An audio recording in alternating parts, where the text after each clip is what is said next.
The wind howled through the tall pine trees as Tom Morrison pulled his worn coat tighter around his shoulders. Snow fell heavy and thick, making it hard to see more than a few feet ahead. His boots crunched through the deep snow as he made his way down the mountain path he knew by heart. Tom was a big man with rough hands and a thick beard that had started turning gray, even though he was only 34 years old. Life in the mountains had aged him fast. His face was weathered from years of sun and snow, and his eyes held the kind of tiredness that comes from too much worry and not enough sleep. Behind him, hidden in the trees near the top of the mountain, sat a small log cabin. Inside that cabin, his 2 children lay sick with fever. Lucy was 8 years old, with blonde hair just like her mother had. Little Ben was only 6, still small for his age and always asking when Mama was coming home.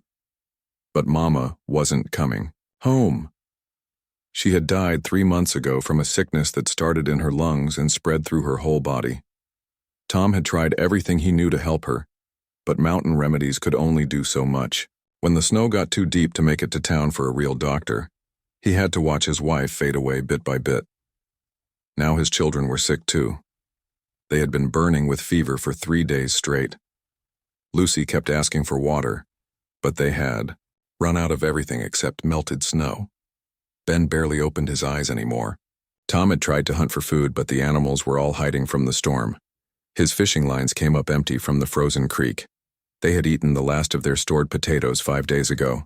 The few cans of beans they had saved were gone, too. Yesterday, Tom had burned the last of their firewood and started breaking up their old wooden chairs to keep the cabin warm. As he walked down the mountain, Tom's stomach growled loudly. He hadn't eaten anything in 2 days, saving what little food they had for the children, but even that was gone now. If he didn't find food today, all 3 of them might not make it through another night. The town of Cedar Falls sat in the valley below, its chimney smoke rising up through the falling snow.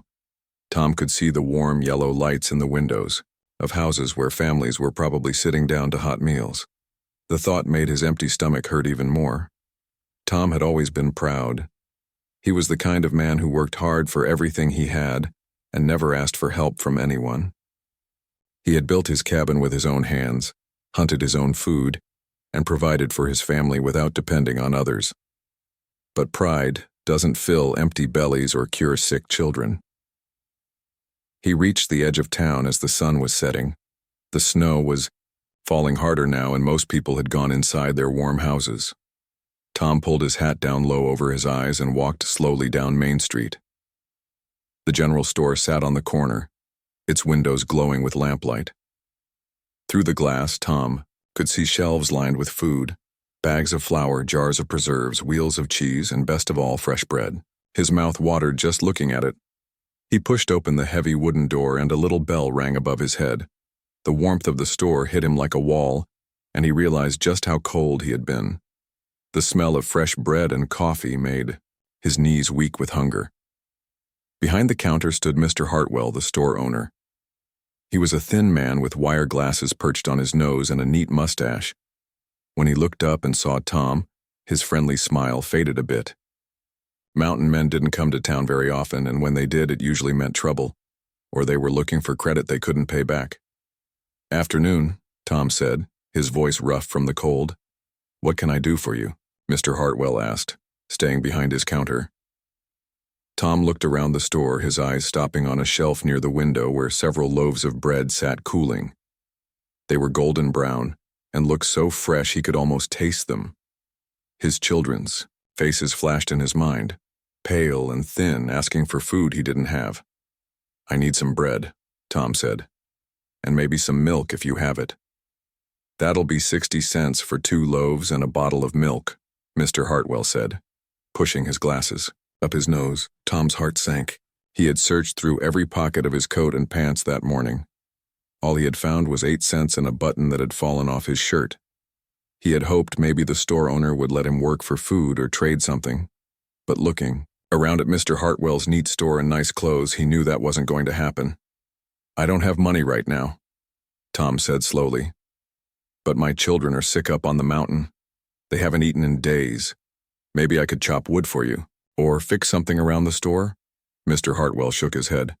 This is a business, not a charity. If you can't pay, you can't buy. That's how it works. Tom felt something hot rise up in his chest. It wasn't anger exactly, but something deeper and more desperate. He thought about Lucy asking for just a piece of bread yesterday. Her small voice, so weak he could barely hear her. He thought about Ben, who hadn't spoken at all that morning. "Please," Tom said, and he hated how his voice sounded begging. "They're just children. I'll pay you back as soon as I can trap some animals or find work." "And when would that be?" Mr. Hartwell asked. "Spring? I've heard that story before from mountain folk. No, sir. Cash only." The store felt too warm now. Tom's head was spinning from hunger and worry. He looked at the bread again, so close he could reach out and touch it. 2 loaves that probably cost Mr. Hartwell 15 cents to make, but he wanted 60 cents for them. 60 cents that might as well have been $60. Mr. Hartwell turned away to arrange something on a shelf behind the counter. For just a moment his back was turned. Tom looked at the bread, then at the door, then back at the bread.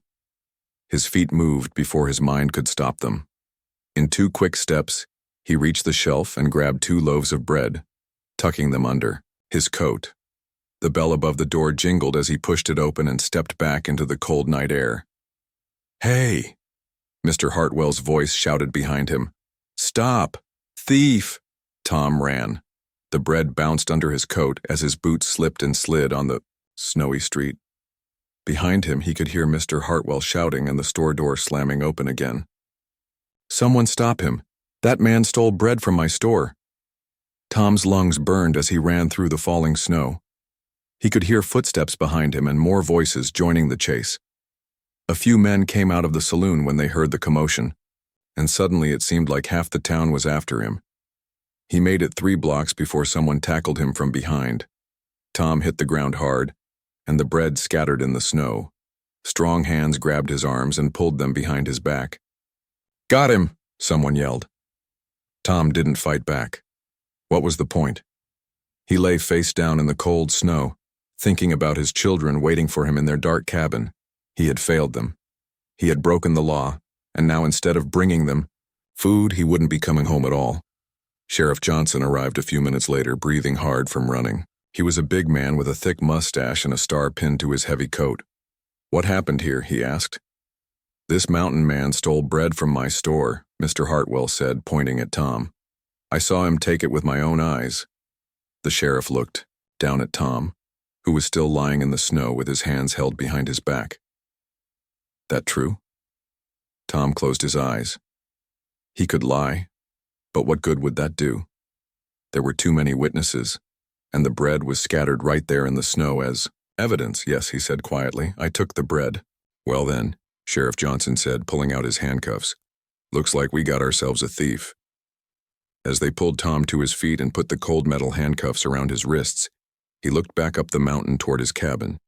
Somewhere, up there in the darkness, 2 sick children were waiting for their father to come home with food, but he wouldn't be coming home tonight. Maybe not ever. The jail was small and cold, with just 2 cells and a wood stove that barely gave off any heat. Tom sat on the narrow cot and stared at the stone walls. Through the tiny barred window, he could see snow still falling. Sheriff Johnson brought him a cup of weak coffee and a piece of stale bread around midnight. "Eat something," the sheriff said. "Judge Crawford will want to see you in the morning." Tom looked at the bread. It was dry and hard, nothing like the fresh loaves he had tried to steal, but his stomach hurt so much from hunger that he ate it anyway. "What's going to happen to me?" he asked. Sheriff Johnson sat down in the chair across from the cell. "Well, that depends on the judge, but I'll tell you straight. Judge Crawford doesn't go easy on thieves. Lost his own grandson to robbers a few years back, and he's been hard on anyone who takes what isn't theirs ever since." "It was just bread," Tom said. 50 cents worth of bread. "Doesn't matter what you stole or how much it was worth," the sheriff said. "Theft is theft, and in this town we don't tolerate it." Tom put his head in his hands. "What about my children? They're up on the mountain, sick and alone. If something happens to me, they'll die up there." "Should have thought of that before you decided to steal," Sheriff Johnson said, but his voice wasn't as hard as his words. Why didn't you ask the church for help? Or see if someone in town needed work done? I tried, Tom said. Mr. Hartwell wouldn't let me work for food, and I didn't know about the church helping people. The morning sun painted the snow-covered streets of Cedar Falls in shades of pink and gold, but the beauty was lost on Martha Ellen Hayes as she walked carefully down Main Street.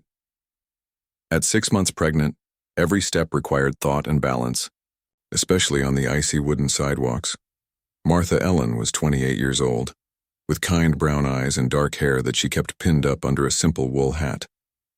Her coat, once a deep blue, had faded from too many washings, and she had let it out twice to fit over her growing belly.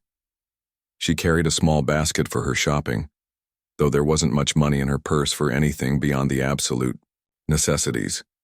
She had been coming to town for supplies when she heard the commotion the night before.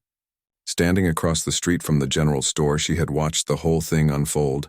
The mountain man running through the snow, the chase, his capture. Most of the townspeople who gathered around had been excited by the drama, treating it like entertainment on an otherwise quiet winter evening. But Martha Ellen had seen something different. When they pulled the man to his feet and put the handcuffs on him, she had caught a glimpse of his face in the lamplight from the store window. It wasn't the face of a dangerous criminal. It was the face of a man who had reached the end of everything. He had. She recognized that look because she had seen it in her own mirror not so long ago. 8 months earlier, her husband Daniel had left their small house on Elm Street for his job at the copper mine, just like he did every morning. He had kissed her goodbye and told her he loved her just like always. But that afternoon, instead of coming home covered in dirt and smiling about his day, 2 men from the mine had knocked on her door to tell her there had been an accident. Support beam had given way in the deepest part of the mine. 3 men had been trapped, and by the time they dug them out, it was too late. Daniel was 29 years old, and they had been married for only 2 years. Martha Ellen was 3 months pregnant with their first child. The mine company had given her $50 in their condolences. $50 to make up for losing the man she loved and the father her baby would never know. It was enough to pay for the funeral and buy food for about a month. But after that, she was on her own. She had tried to find work, but jobs for women in Cedar Falls were few and far between. Mrs. Patterson at the boarding house had let her help with laundry and cooking for a few dollars a week. But as her pregnancy progressed, even that became difficult. Some weeks she lived on nothing but bread and the vegetables she managed to grow in her small backyard garden. So when she saw the desperation in that mountain man's eyes, she understood it in a way that most of the other townspeople couldn't. She had felt that same crushing weight of knowing that everything depended on you, and you were failing the people who counted on you most. That morning, Martha Ellen finished her shopping at Henderson's Mercantile. A small bag of flour, some dried beans and a piece of soap, and walked past the jail on her way home. She could see through the barred window that there was someone inside, though she couldn't make out much more than a shape sitting on the cot. She hesitated for a moment, then walked up the steps and knocked on the sheriff's office door. "Sheriff." Johnson opened it, looking surprised to see her. "Morning, Mrs. Hayes. What can I do for you?" "I wanted to ask about the man you arrested last night," she said.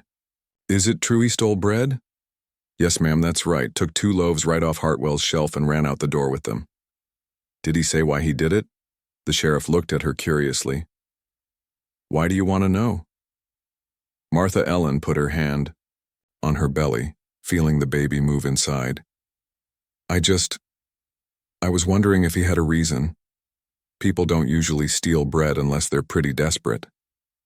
"Said he had sick children up on the mountain," Sheriff Johnson admitted, "but that doesn't give him the right to take what isn't his." "Children?" Martha Ellen felt her heart sink. "How old?" He said one was 8, the other was 6. "Look, Mrs. Hayes, I know you got a kind heart, but this man broke the law. We can't just let people steal because they have a sad story." Martha Ellen nodded, but her mind was racing. 2 children, sick and alone on the mountain while their father sat in jail. What would happen to them if no one helped? "When is his trial?" she asked. "Tomorrow morning. Judge Crawford's coming in on the noon stage today." Martha Ellen thanked the sheriff and walked home. But she couldn't stop thinking about those children. She tried to tell herself it wasn't her problem, that she had enough troubles of her own. But every time she closed her eyes, she pictured two little ones lying sick and scared, wondering why their daddy hadn't come home. That evening, as the sun was setting behind the mountains, Martha Ellen made a decision. She put on her warmest coat, wrapped a thick scarf around her neck, and walked back to the jail. Sheriff Johnson was just lighting the lamps when she knocked. He looked even more surprised to see her this time. "Mrs. Hayes, what are you doing out in this cold?" "I brought some food for the prisoner," she said, holding up a small basket. "Just some soup and bread." The sheriff frowned. "Now, why would you want to do that?" "Because he's hungry," Martha Ellen said simply. "And because whatever he did, he's still a person who deserves a decent meal." Sheriff Johnson studied her face for a long moment, then shrugged. "I suppose there's no harm in it, but I'll need to stay here while you talk to him." He led her to the back of the jail where Tom sat on his cot, staring at the wall. When he heard footsteps, he looked up, expecting to see the sheriff. Instead, he saw a young woman with kind eyes and a gentle face, carrying a basket that smelled like heaven. "Good evening," Martha Ellen said softly. "I brought you some food." Tom stood up slowly, confused. "I don't understand. Do I know you?" "No, we've never met. My name is Martha Ellen Hayes. I saw what happened last night and I thought you might be hungry." She handed the basket through the bars. Inside was a bowl of thick vegetable soup, still warm, a chunk of fresh bread, and a piece of apple pie. Tom's hands shook as he took the basket. He couldn't remember the last time anyone had shown him such kindness, especially a stranger. "Thank you," he said, his voice barely above a whisper. "But why?" Martha Ellen settled herself carefully on the wooden chair next to the cell. "Because I know what it's like to be desperate. I know what it feels like when you're responsible for someone else and you can't give them what they need." Tom took a spoonful of the soup, and it was so good he almost cried. "You have children?" "One on the way," she said, touching her belly. "My husband died in a mine accident 8 months ago. Some days I lie awake at night wondering how I'm going to take care of a baby on my own." They sat in comfortable silence while Tom ate. When he finished the soup and bread, Martha Ellen spoke again. "Tell me about your children." Tom's face softened. "Lucy is 8. She's smart as a whip, always asking questions about everything. Loves to read when we have books. Ben is 6, quiet like his mama was, but he notices everything. He can track a rabbit through the woods better than most grown men." "What happened to their mother?" "Lung sickness took her 3 months ago. I tried everything I knew, but..." Tom's voice trailed off. "She made me promise to take care of them, but I don't know how to do this alone. I can hunt and fish and build things with my hands, but I don't know how to be a mother too." Martha Ellen felt tears prick her eyes. "Where are they now?" "Up in our cabin. They've been sick with fever for 3 days. I came down here looking for medicine and food, but I didn't have money for either." Tom looked down at his hands. "I never stole anything before in my life, but when I saw that bread and I thought about them lying there asking for food I couldn't give them." "You did what any father would do," Martha Ellen said quietly. Sheriff Johnson, who had been listening from his desk, cleared his throat. "Mrs. Hayes, visiting hours are about over." Martha Ellen stood up carefully. "I'll come back tomorrow," she told Tom, "and I'll check on your children." Tom's eyes widened. "You'd do that? But the path up the mountain is dangerous, especially for..." He gestured at her pregnant belly. "I'll manage," she said firmly. "What's the best way to find your cabin?" Tom gave her detailed directions. "Follow the creek path for 2 miles, then turn left at the lightning-struck pine, then follow the ridge until you see the cabin in the clearing." Martha Ellen listened carefully, memorizing every landmark. As she walked home through the cold night air, Martha Ellen felt something she hadn't experienced in months: purpose. For so long she had felt helpless, just trying to survive one day at a time. But now there was something she could do, some way she could help. The next morning, Martha Ellen packed a bag with food, medicine, and warm blankets. Mrs. Patterson, at the boarding house, had let her borrow a gentle old horse named Ginger, who was used to mountain paths. The ride up the mountain was harder than she had expected. The snow was deep and several times she had to stop to rest. But she kept thinking about Tom's face when he talked about his children, and she pressed on. When she finally found the cabin, her heart nearly broke. It was smaller than she had imagined, and smoke was barely trickling from the chimney. The windows were covered with old blankets, and the whole place looked. The morning of Tom's trial dawned cold and gray, with fresh snow falling on the streets of Cedar Falls. Word had spread quickly through the small town about the mountain man who stole bread, and by 9 o'clock people were already gathering. Outside Murphy's saloon, where the trial would be held, Judge Crawford had arrived on the evening stage the day before, and his reputation had preceded him. He was a stern man in his 50s, with silver hair and cold blue eyes that seemed to look right through people. Everyone in town knew the story of how his grandson had been killed during a robbery in Denver 3 years ago, and how it had changed him from a fair but firm judge into someone who showed no mercy to criminals of any kind. Martha Ellen woke early that morning to make breakfast for Lucy and Ben. The children were feeling much better after a night in a warm house with full bellies, but they were quiet and worried about their father. "When will Daddy come home?" Ben asked, picking at his eggs. "I don't know yet," Martha Ellen said honestly, "but I'm going to do everything I can to help him." Lucy, who was older and understood more about what was happening, looked up at Martha Ellen with serious eyes. "Are they going to hurt Daddy?" Martha Ellen's heart ached. How do you explain to an 8-year-old that her father might be hanged for stealing bread to feed her?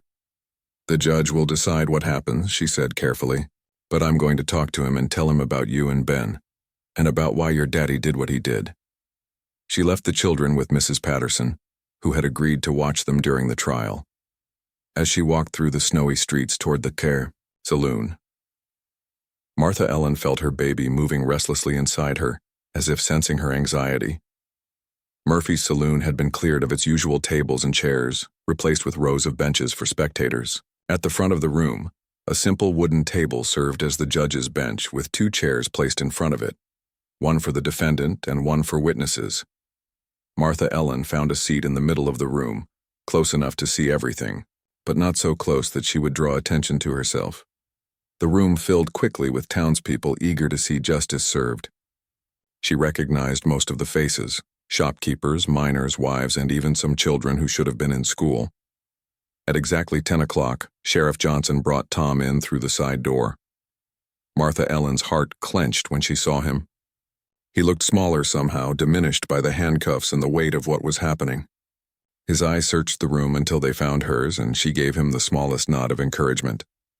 Judge Crawford entered from the back room, his black robes making him look even more intimidating. Everyone in the saloon stood until he took his seat behind the wooden table. "This court is now in session," he announced, his voice carrying easily through the quiet room. "We are here to try the case of the Territory versus Thomas Morrison, charged with theft in the amount of 50 cents. How does the defendant plead?"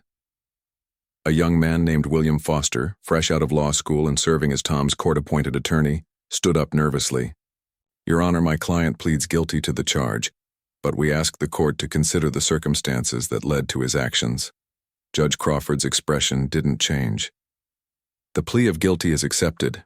Mr. Foster, you may present any evidence or testimony you wish the court to consider before sentencing." Mr. Foster was clearly out of his depth. He had only spoken to Tom for a few minutes before the trial began, and he stumbled through a brief presentation about Tom's previous good character and the desperate circumstances that led to the theft. "Your Honor," the young lawyer said, his voice shaking slightly, "Mr. Morrison is not a criminal by nature. He's a hard-working man who has never been in trouble with the law before. He has 2 young children who were sick and starving, and he acted out of desperation to save their lives." "Desperation does not excuse breaking the law," Judge Crawford replied coldly. "Many people face difficult circumstances without resorting to theft." Next, Mr. Hartwell was called to testify about what had happened in his store. The store owner painted Tom as a dangerous mountain man who had threatened him and stolen his property without remorse. "He looked wild, Your Honor," Mr. Hartwell said, adjusting his wire glasses. "Like he might do anything." I was afraid for my safety the moment he walked into my store. Martha Ellen felt anger rising in her chest. That wasn't what had happened at all. Tom had been desperate, yes, but not dangerous or threatening. When Mr. Hartwell finished his testimony, Judge Crawford looked around the room. Does anyone else wish to speak on behalf of the defendant or against him? The room was silent. Martha Ellen felt every eye in the place looking anywhere but at the front of the room. These people who had known Tom's story for 2 days now, who had talked about it over their breakfast tables and in their shops, suddenly had nothing to say when it mattered. Martha Ellen's baby gave a particularly strong kick, as if urging her forward. She took a deep breath and slowly stood up. "Your Honor," she said, her voice carrying clearly through the silent room. "I would like to speak on behalf of Mr. Morrison." A murmur went through the crowd. Judge Crawford looked at her with surprise, and what might have been annoyance. "And you are?" "Martha Ellen Hayes, Your Honor. I live here in town." "Very well, Mrs. Hayes. You may approach." Martha Ellen walked to the front of the room, very aware of how large her pregnant belly looked in her simple dress. She could feel everyone staring at her, but she kept her eyes focused on the judge. "Your Honor, I know what Mr. Morrison did was against the law. I'm not here to say it wasn't.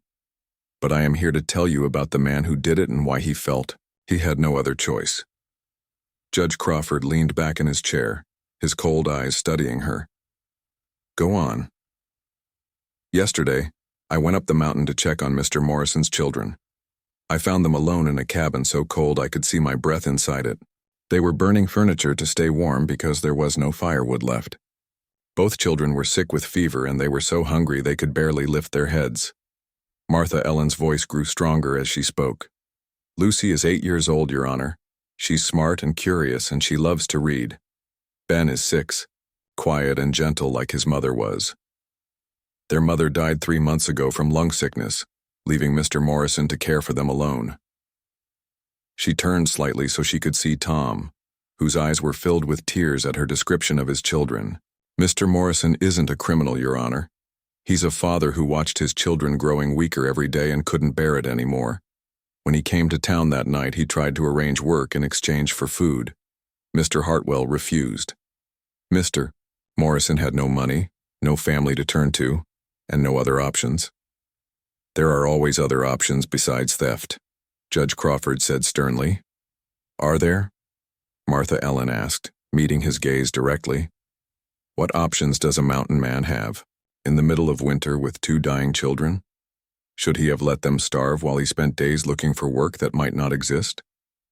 Should he have abandoned them to go to another town looking for help?" The room was completely silent now. Even Judge Crawford seemed taken aback by the quiet passion in her voice. "I understand the need for law and order, Your Honor. I understand that we can't let people just take what they want. But I also understand what desperation feels like. I know what it's like to be responsible for someone else's life and feel like you're failing them." Martha Ellen put her hand on her belly, feeling her baby move.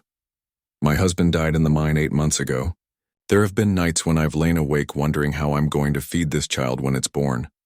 I've thought about things I never imagined I'd consider, just to survive. The only difference between Mr. Morrison and me is that his children were dying right in front of him, and he couldn't wait any longer." She took a step closer to the judge's table. "Mr. Morrison made a mistake, but it was the mistake of a loving father, not a hardened criminal. His children have already lost their mother. If you take their father away too, what happens to them? Who will care for 2 orphaned children in the middle of winter?" Judge Crawford was quiet for a long moment, his fingers drumming on the wooden table. "Mrs. Hayes, while your testimony is compelling, the law is clear. Theft is theft, regardless of the motivation behind it." "Then let me pay for what he stole," Martha Ellen said quickly. "If this is about the 50 cents worth of bread, I'll pay Mr. Hartwell right now. I'll pay double if that's what it takes." Mr. Hartwell spoke up from his seat. "Your Honor, this isn't about the money. It's about the principle. If we let people steal whenever they have a sob story, what kind of town will we be?" Judge Crawford nodded. "Mr. Hartwell is correct. We cannot simply pay for stolen goods after the fact and call it justice. Mr. Morrison made a choice to break the law. and there must be consequences. Martha Ellen felt her heart sinking, but she pressed on. What consequences will serve justice, Your Honor? How does punishing a father help his children? How does it help our community? It sends a message that we do not tolerate lawlessness, the judge replied. And what message does it send if we care more about 50 cents worth of bread than we do about 2 children's lives? The question hung in the air like smoke from the wood stove in the... Martha Ellen walked home from the trial in a daze, the judge's words echoing in her mind. $200. 7 days. She had never seen that much money all in one place, let alone owned it herself. Back at her small house on Elm Street, she found Lucy and Ben sitting quietly at her kitchen table, drawing pictures with some old paper and pencils she had given them. They looked up when she entered, their young faces full of hope and worry. "How is Daddy?" Lucy asked immediately. Martha Ellen hung up her coat and sat down carefully at the table with them. She had to be honest, but she also had to be careful, not to frighten them more than they already were. "Your daddy is in trouble," she said gently. "The judge said he has to pay a lot of money, or..." She couldn't bring herself to say the rest. "How much money?" Ben asked, his quiet voice barely above a whisper. $200. Lucy's eyes widened. Even at 8 years old, she understood that was more money than most people ever saw. "Do you have it?" "No, sweetie. But I'm going to try to get it." Martha Ellen reached over and smoothed Lucy's tangled hair. "I need you both to be very brave, okay? And I need you to stay here with Mrs. Patterson while I go talk to people in town." That afternoon, Martha Ellen began what felt like an impossible task. She started with the people she knew best, the ones who might remember her husband Daniel or have some sympathy for her situation. Her first stop was Dr. Samuel Wright, the town's only doctor. He was an older man with kind eyes and gentle hands who had delivered half the babies in Cedar Falls and treated everyone from miners to shop owners to mountain folk. Dr. Wright listened patiently as Martha Ellen explained Tom's situation and the judge's sentence. $200 is a great deal of money, he said thoughtfully. But you're right that the punishment doesn't fit the crime. A man shouldn't hang for trying to feed his children.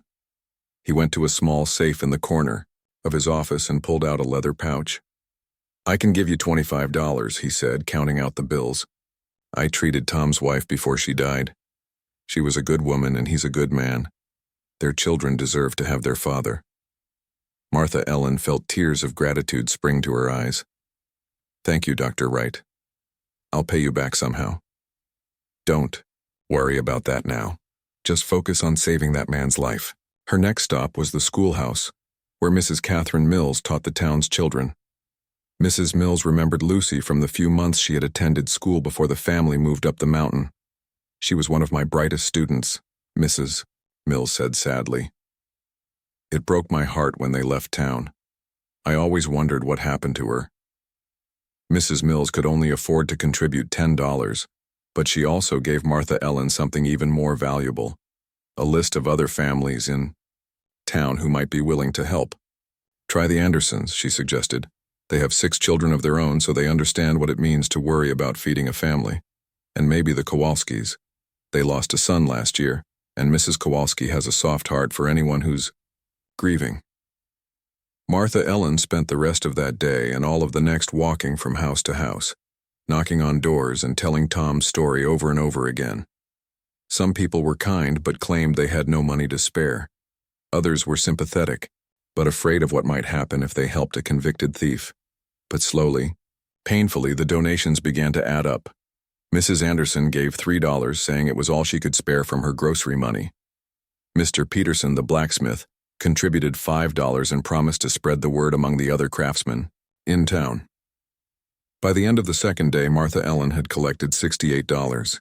It was more money than she had dared to hope for, but it was still barely a third of what she needed. On the third day, she decided to try a different approach. She went to see Reverend Thomas at the small wooden church on the hill overlooking town. If anyone could help her reach the hearts of the townspeople, surely it would be the preacher. Reverend Thomas was a thin man with prematurely gray hair and eyes that had seen too much hardship in his 40 years. He listened quietly as Martha Ellen told him about Tom and the children, and about her desperate attempt to raise the money for his freedom. "I've been thinking about this case since the trial," he said when she finished. "There's something deeply wrong with a system that would hang a man for trying to feed his children. It goes against everything I believe about Christian mercy and compassion." "Will you help me?" Martha Ellen asked. "I'll do more than that," the Reverend said. "I'll talk about it from the pulpit this Sunday. There are people in this congregation who have money, and they need to be reminded of their duty to help those in need." But Sunday was still 3 days away, and Martha Ellen was running out of time. She continued her door-to-door campaign, but the responses were getting colder. Word had spread about what she was doing, and some people in town were beginning to turn against her. "You're wasting your time on that criminal," Mrs. Hutchins told her when she knocked on the boarding house door. "Mountain folk are all the same, lazy and worthless, expecting others to solve their problems." "He stole from an honest businessman," Mr. Gerald at the hardware store said. "If we start paying thieves' debts, what's to stop every criminal in the territory from coming here?" By Thursday evening, Martha Ellen had managed to collect $93. She was exhausted, her feet ached from walking all over town, and her baby seemed to be protesting the stress by kicking constantly. She sat at her kitchen table, counting the bills and coins over and over, hoping somehow the total would magically increase. Lucy and Ben watched her from across the table, their young faces grave with worry they were too young to fully understand. "Is it enough?" Lucy asked hopefully. Martha Ellen's heart broke a little more. "Not yet, sweetie, but I'm not giving up." That night, after the children were asleep, Martha Ellen sat by her bedroom window and looked up at the stars. She thought about her husband Daniel and wondered what he would do if he were here. Daniel had always been the practical one, the one who could figure out solutions to problems that seemed impossible. And then, as she stared at the small wooden box on her dresser where she kept her most precious possessions, an idea began to her. It was an idea that made her stomach clench with loss before she even fully admitted it to herself. Inside that box were the only things she had left of Daniel: his gold pocket watch, which had belonged to his father before him; her wedding ring, a simple gold band that Daniel had saved for months to buy; a silver locket that had been her mother's, with a tiny photograph of her parents inside. They were just objects, she told herself. Metal and stones and glass. But they were also her last connection to the people she had loved and lost. They were her security, her insurance against a future that already seemed too uncertain to bear. On Friday morning, Martha Ellen wrapped the jewelry carefully in a soft cloth and walked to Goldman's Jewelry and Watch Repair, the only place in town that might buy such things. Mr. Goldman was an elderly man with thick spectacles who had emigrated from Germany many years ago. He examined each piece carefully with a small magnifying glass, turning them over in his weathered hands. "The pocket watch is nice quality," he said in his accented English. "Gold-plated, good movement. The wedding ring is genuine gold, though simple. The locket is silver with some small diamonds. Together I could give you perhaps $80. Martha Ellen felt dizzy. With the $93 she had already collected, that would give her $173. Still $27 short, but so much closer than she had been. Could you go any higher?" she asked. "I really need as much as you can offer." Mr. Goldman looked at her more carefully, taking in her worn dress, her pregnant belly, the desperation in her eyes. "These pieces, they mean something to you, yes?" Martha Ellen nodded, not trusting herself to speak. "Why do you sell them?" She told him about Tom, about the children, about the impossible deadline that was now only 2 days away.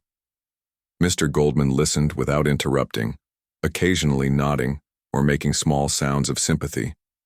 When she finished, he was quiet for a long moment. Then he opened his cash box and began counting out bills. $100, he said, placing the money on the counter. "It is more than I would usually pay, but some things are worth more than their gold content." "Yes?" Martha Ellen stared at the money, then at her precious jewelry lying on the counter. Once she took this step, there would be no going back. These pieces of her past would be gone forever. She thought about Tom sitting in that cold jail cell, probably wondering if anyone was even trying to help him. She thought about Lucy and Ben, who had already lost their mother and were about to lose their father too unless she acted. "Thank you," she whispered, taking the money. That evening, Martha Ellen counted her total again, $193, $7 short. So close she could taste the victory, but still not enough. She had one more day. Saturday morning brought new desperation. Martha Ellen had knocked on every door in town, asked every person she could think of. She had sold everything of value she owned. There was nowhere else to turn. She was sitting in her kitchen staring at the pile of money and fighting. Sunday morning arrived gray and cold, with heavy clouds hanging low over Cedar Falls like a funeral shroud. Martha Ellen woke before dawn, her baby moving restlessly inside her, as if it too sensed the importance of this day. She counted the money, one more time, though she had memorized the exact amount. $200.01. Every bill and coin represented someone's faith in the possibility of mercy. Someone's belief that a man's life was worth more than 50 cents worth of bread. Lucy and Ben were still sleeping in the spare room, exhausted from a week of worry and uncertainty. Martha Ellen moved quietly around her small kitchen, making coffee and trying to calm her nerves. In a few hours, Tom Morrison would either walk free or she couldn't bear to think about the alternative. At 8 o'clock, she woke the children and helped them get dressed in their cleanest clothes. They were going to witness their father's freedom, and she wanted them to look their best. "Is today the day Daddy comes home?" Ben asked, his quiet voice full of hope. "I think so," Martha Ellen said, smoothing down his unruly hair. "I really think so."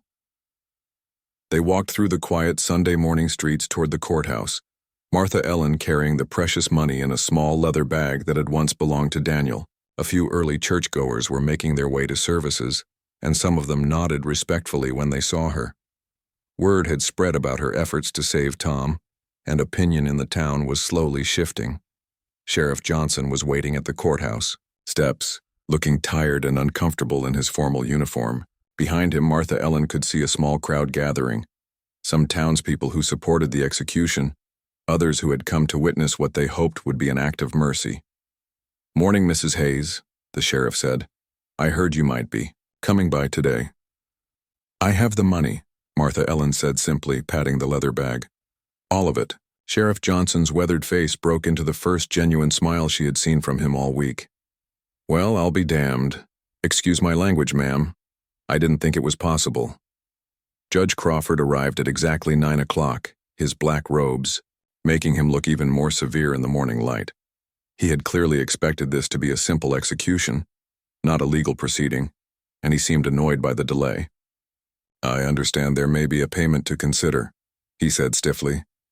Martha Ellen stepped forward, very aware of all the eyes watching her.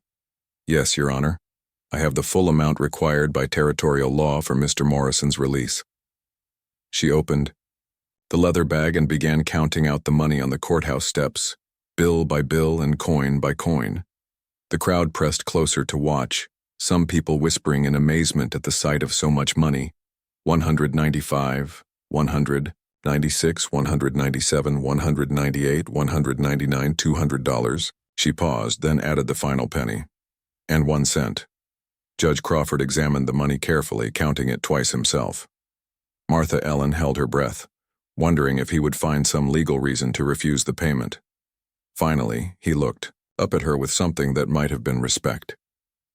"The territorial statute is clear, Mrs. Hayes. The debt has been paid in full. Sheriff Johnson, release the prisoner immediately." The crowd erupted in cheers and applause. Lucy and Ben jumped up and down, not fully understanding the legal proceedings but knowing that something wonderful was happening. Sheriff Johnson disappeared into the courthouse and returned a few minutes later with Tom.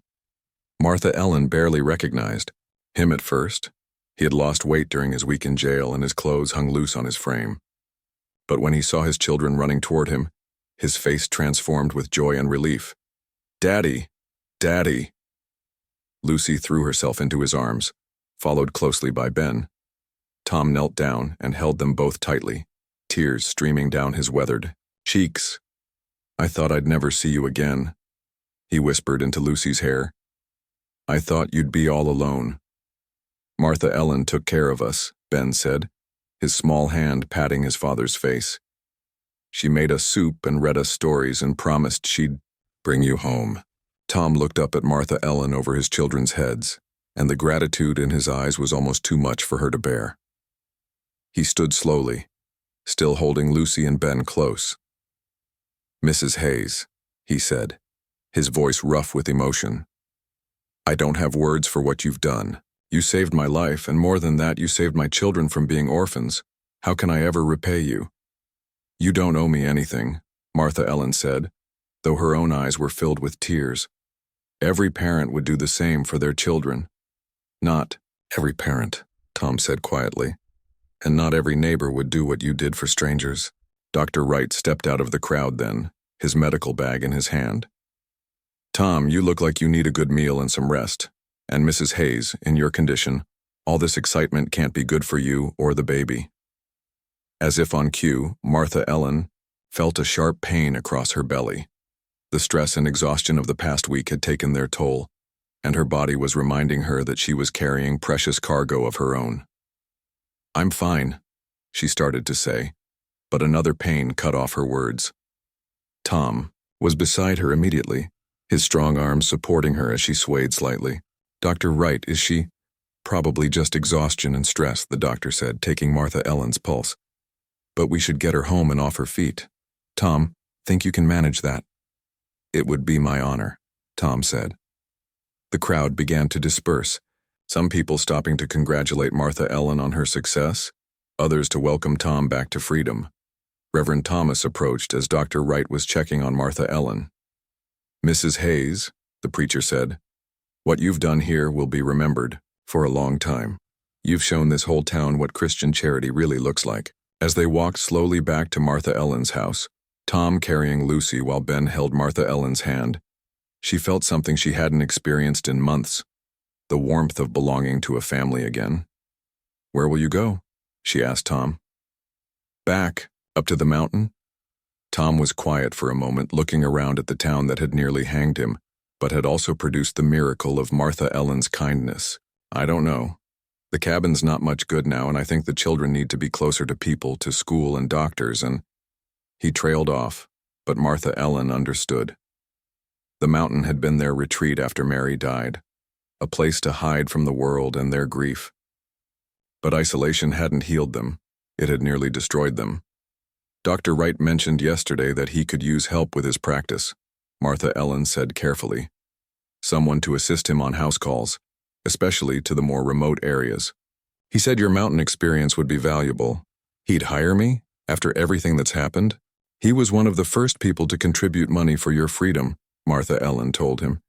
"He said you were a good man who made a desperate choice, and that everyone deserves a second chance."